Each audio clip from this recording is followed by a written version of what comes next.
There are two sounds I will never forget from the night my father was buried. The first was the rain hitting the funeral home windows so hard it sounded like someone was throwing gravel.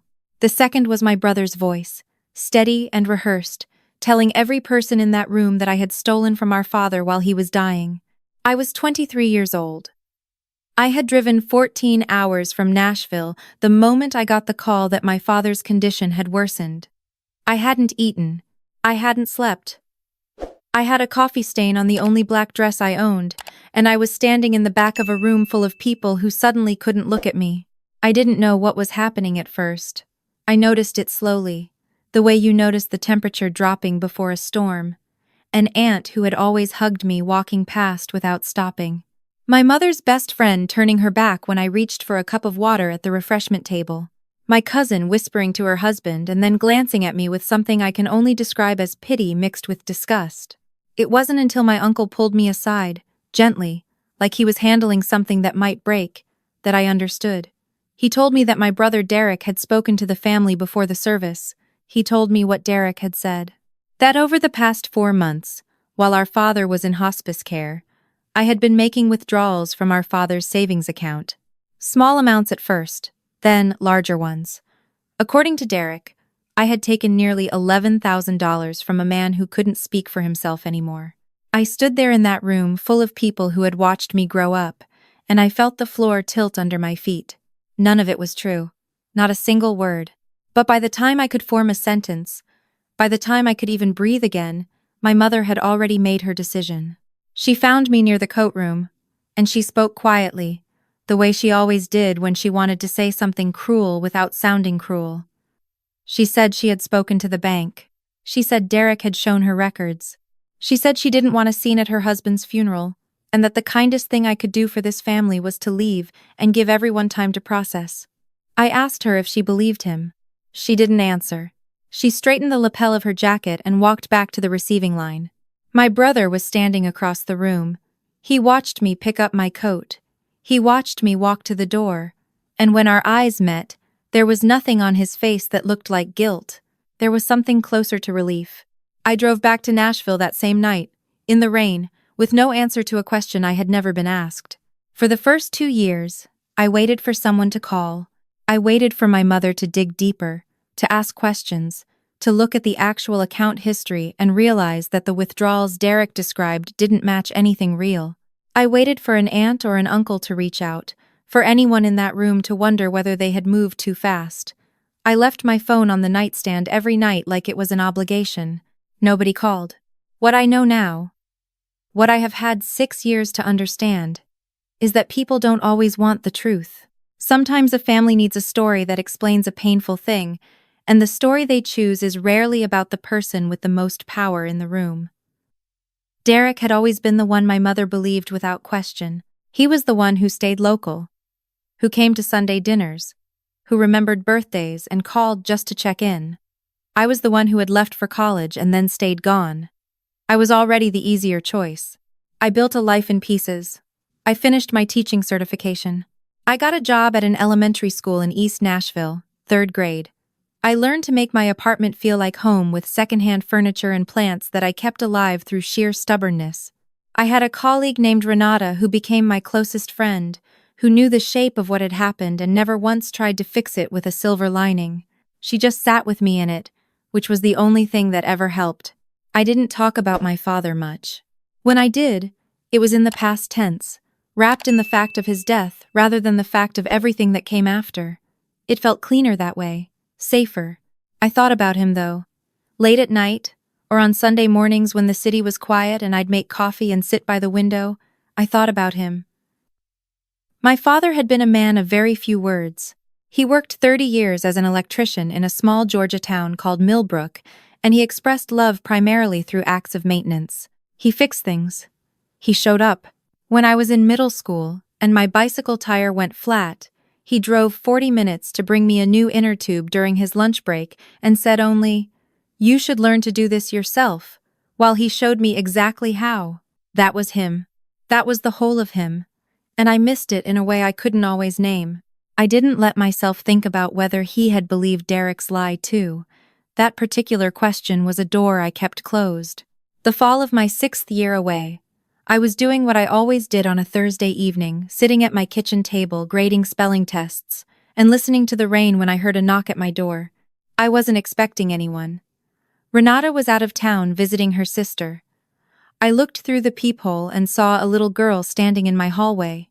She looked about 7 or 8, wearing a yellow raincoat with the hood pushed back, her dark hair damp at the edges. She was holding a shoebox against her chest with both arms wrapped around it like it was something precious or fragile. I opened the door. She looked up at me with my father's eyes. Brown and steady and a little too serious for a child's face. I recognized her instantly, even though the last time I had seen her she had been a toddler in a photograph my aunt had posted online. She was Derek's daughter. Her name was Sophie. I didn't know what to say. I looked past her into the hallway, expecting Derek, expecting my mother, expecting some version of a confrontation I hadn't prepared for. There was no one else. I asked her if she was alone. She shook her head and pointed down the hall. At the end of the corridor, sitting in one of the chairs by the elevator, was an older woman I recognized after a moment as Mrs. Patterson. She had lived 3 doors down from my parents' house for as long as I could remember. She was in her 70s now, her white hair cut short, and she raised one hand in a small wave when she saw me looking. I let Sophie inside. I gave her a glass of apple juice and sat across from her at the kitchen table, and she placed the shoebox between us, with the careful formality of a child who had been told this was important. She said her grandfather had asked Mrs. Patterson to hold on to it. Patterson had been waiting until Sophie was old enough to bring it herself, because her grandfather had wanted it that way. She said she didn't fully understand what was inside, but that Mrs. Patterson had explained some of it on the drive up, and that she thought I should have it. Then she pushed the box across the table toward me. I opened it slowly. There were letters inside. 12 of them, maybe more, written on yellow legal pad paper in my father's handwriting I hadn't seen in 6 years. I picked up the first one, and my hands were not entirely steady. They were addressed to me, all of them. They had never been sent. The earliest was dated 3 weeks after my father's funeral. The last one was dated 11 days before he went into hospice. More than 4 months before he died, which meant he had written it when he already knew he was sick. When he already knew what was coming. I didn't read them in order. I read pieces of them, standing at my kitchen counter while Sophie sat quietly at my table and finished her juice. In the first letter, my father wrote that he knew Derek had lied. He wrote that he had looked at his own account statements, that he had gone through every transaction himself, and that nothing Derek described had happened. He wrote that he had tried to confront Derek, and that Derek had produced what appeared to be fabricated documents he didn't know how. He wasn't a technology person, but something about them hadn't looked right to him. He wrote that he had gone to my mother with this and that she had not wanted to hear it. He wrote that he didn't know how to reach me because I wasn't answering calls, and he understood why, and he was sorry. He wrote, in letters he never sent, that he was sorry. I had to put that one down. In the last letter, the one from hospice, his handwriting was less steady. He wrote that he had arranged for Mrs. Patterson to hold on to a separate envelope, which he had given her personally, and that inside that envelope was something he hoped would matter eventually. He wrote that he had spent 2 years trying to find the right moment to fix what had happened, and that he had run out of time. He wrote that he was proud of me. He wrote it twice, in 2 different paragraphs, like he was afraid once wasn't enough. I found the second envelope at the bottom of the shoebox. It was sealed with tape and had my name written on it in that same unsteady handwriting. Inside was a USB drive. Later, after I had walked Mrs. Patterson and Sophie to a diner down the street and bought them dinner, after I had listened to Mrs. Patterson explained quietly that she had been walking her dog the night of the funeral reception and had overheard Derek on the phone in my parents' backyard. After she told me she had recorded it on instinct because something about the conversation had made her uneasy later that night. Alone in my apartment, I plugged the drive into my laptop. There were 2 files on it. One was the audio recording Mrs. Patterson had made. It was 4 minutes and 30 seconds long, and the audio quality was imperfect, wind cutting in and out, but Derek's voice was clear enough. He was talking to someone, describing exactly what he had done and why. He had needed money. He had forged the withdrawal records. He had chosen me because he knew I was far away and had no close allies left in Millbrook who would push back. He said, in a voice that was so casual it made my chest tight, that he had figured I'd eventually just disappear anyway. The second file was a bank statement. Current. My father had, before going into hospice, transferred a sum of money into an account registered in my name at a bank I had never opened an account with. The transfer note read, "For Claire, what was always yours." I sat at my kitchen table for a very long time. I thought about all the versions of that night I had carried around for 6 years. All the ways I had tried to understand how an entire room of people who had known me my whole life had looked at me and decided, without a single question, that I was capable of stealing from a dying man. I had spent years trying to locate the point where I had gone wrong, whether I had left too soon or stayed too far, or said something wrong at some earlier moment that had made me easy to discard. I had turned myself over like a stone, looking for what was underneath. It had never been about me. That was the thing sitting in the center of my chest now. The story Derek told was never really about me. It was about him, and what he needed, and the family structure that made it possible for him to need something and simply take it, including the name and absence of the sister, who had already made herself inconvenient by leaving. I called Renata. It was almost midnight. She answered on the second ring and said nothing while I talked. When I finished, she said, "What do you want to do?" I thought about it for a long moment. I told her I wanted to go home. I drove to Millbrook on a Saturday in November, the kind of cold, clear day where the sky is so blue it almost hurts to look at. I had not told anyone I was coming. I had, however, called Mrs. Patterson the night before, and she had told me that my mother's church was hosting its annual fall community lunch that afternoon, a large event, open to the whole town, something my mother had organized for 15 years, and considered a point of significant personal pride. My mother was standing near the dessert table when I walked in, talking to the pastor's wife with the particular brightness she used in public, a brightness that had always seemed to me like a performance of warmth rather than warmth itself. She saw me and the brightness flickered. Just for a second. Then she composed herself in the way she had always composed herself, which was to become very still and very dignified, and she turned slightly away as though she was going to wait for me to come to her. I didn't go to her. I found Derek first. He was near the entrance, talking to 2 men I vaguely recognized from my father's old bowling league, laughing at something, a cup of coffee in his hand. He looked up and saw me, and the laugh died in his throat, in a way that told me everything I needed to know about his conscience. I had thought about this moment for a long time on the drive. I had thought about what I would say, how I would say it, whether I would be measured or whether I would let myself be angry. I had played out versions of it in my mind the way you do when something has been waiting a long time. What I had not anticipated was how small he would look. He had always been the bigger presence in the room, louder, easier with people, the one who filled space.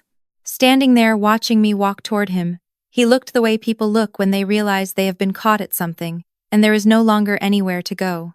I said his name. He said mine. I told him I had listened to the recording. The room was not quiet, there was music playing, the low hum of conversation, the sound of children running somewhere in the back hallway, but the 3 feet of space between me and my brother was completely silent. I told him that I had the audio from Mrs. Patterson's recording. I told him that I had the bank statement from the account my father had set up. I told him, clearly and without raising my voice, that I had his voice on a recording describing exactly what he had done and why, and that I had not come here to make a scene. I had come because there were people in this room who had known me my whole life and had spent 6 years believing a lie, and they deserved to know the truth. He started to say something about context, about how it was more complicated than that, about how he had planned to explain, the particular language of someone who has been rehearsing an exit. I said, "There is a USB drive in my bag. There is a copy of this recording on it. I am going to give it to Pastor Green before I leave today. What you do with that information is up to you." His face went through several things in a short amount of time. Then, my mother was beside him, materializing the way she always did when she sensed the perimeter of her family's image was under threat. She looked at me with an expression that was half fury and half something else, something that might have been fear, and she said quietly that this was not the place. I said, "You told me that at Dad's funeral," and I left. "I'm not leaving today." I turned toward the room. I did not shout. I did not perform. I simply spoke in the voice I used when I needed 23 8-year-olds to pay attention, clear and steady, and carrying just far enough. I said that some of them knew me, that I had grown up here, that 6 years ago, I had driven 14 hours to bury my father, and left that same night believing that the people in this town thought I had stolen from him. I said I wanted them to know that it wasn't true. I said that I had documentation now, including a recording of the person who had fabricated that story, and that I understood if some of them needed time with that information. But I wanted them to hear it from me directly, at least once, so that it existed in the room. The room was quiet in a way that rooms in small towns get quiet when something real is happening. Not silent, there was still music, still the clatter of someone dropping a fork in the kitchen, but quiet in the people, in the faces turning. My mother's best friend, the one who had turned away from me at the refreshment table 6 years ago, was looking at me from across the room. She was holding a plate and not eating from it. I didn't wait for responses. I didn't want a debate or a public reckoning that would go on too long and turn into something uglier than it needed to be. I found Pastor Green near the serving table, and I pressed the USB drive into his hand and told him what was on it and asked him to listen when he had a chance. Then I walked outside. The parking lot was cold and the sky was still that painful blue. I stood next to my car and breathed in the November air, and I waited to feel something I could name. Triumph, maybe, or relief. What I felt instead was much quieter than that. It was something closer to the feeling of setting down something heavy you had been carrying so long you'd forgotten you were carrying it. Mrs. Patterson had come with Sophie, and they were sitting on a bench near the entrance. Patterson looked at me and nodded once, the way people nod when a thing has been done that needed to be done. I drove back to Nashville that evening. I stopped at a gas station outside of Chattanooga and bought a terrible cup of coffee and sat in the parking lot watching trucks pull in and out, and I read my father's letters properly for the first time. All 12 of them, in order, from the first one written in grief and confusion to the last one written in the careful sentences of a man who knew he was running out of time. He had never stopped believing in me. That was the thing that undid me, sitting in that gas station parking lot with a cup of coffee, going cold in my hand. He had seen the lie for what it was almost immediately, and he had spent the time he had left trying to find a way to say so. He had not had the words in life, the way he had never quite had the words in life, and so he had written them on yellow legal paper and given them to a neighbor to keep safe and trusted that they would find me eventually. He had written, in the second to last letter, "I know you left because you needed to. I know you built something good. I see it even from here. Though you don't know I'm looking." He had been looking. I cried in that parking lot for a long time, and I did not try to stop. 2 weeks later, my mother called. It was a Sunday morning and I almost didn't answer, and then I did. She spoke for a long time and I listened. She said things that were part apology and part justification, and part the particular sadness of someone who has realized they made a catastrophic mistake but cannot quite bring themselves to own it fully. I recognized the pattern. I had grown up inside it. I did not forgive her that day. I told her I wasn't ready for that, and that ready might take a long time, and that I was not willing to pretend otherwise for the sake of making things comfortable. I told her that if she wanted a relationship with me, she was going to have to show up for one consistently and over time, not just in a single phone call, and that I would decide as we went whether that was something I could receive. She said she understood. She sounded smaller than I ever remembered her sounding, which did something complicated to me that I chose not to examine right away. Derek did not call. I didn't expect him to. What I did not expect was a message from Sophie. She had found me through a school email address somehow, the way children are inexplicably resourceful with technology, and she had sent me a drawing. It was a crayon drawing of 2 figures, one taller and one shorter, standing outside a house that I recognized as my parents' house even in crayon, even drawn by a 7-year-old, because she had included the specific shape of the oak tree in the front yard that my father had planted before I was born. Underneath the drawing she had written, in the large, careful letters of a child still learning, "Grandpa said you were the brave one. I have it on my refrigerator now, held up with a magnet shaped like a pineapple that Renata brought me from her sister's place in Florida. I see it every morning when I make my coffee. I think about my father the way I think about him now, which is differently than before. Before, the grief was tangled up in the injustice of it, in the question of whether he had believed the lie, in the anger of not knowing. Now, the grief is cleaner. It is just grief. Just the ordinary loss of a man who fixed things and showed up and loved in the particular silent way of someone who didn't have easy access to words. He found his words eventually. They arrived late, the way he sometimes did. But they arrived. That is something. I have decided that is enough. My father's oak tree is still in the front yard of the house in Millbrook. I drove past it once on my way back through, on a morning when the light was coming through the branches at a low angle and everything looked briefly golden. I stopped the car and sat there for a moment. He planted that tree before I was born because he said he wanted there to be shade by the time there were children to need it. That is the kind of man he was. He thought ahead in ways he never got credit for. He built things meant to outlast him. I am still learning to do the same.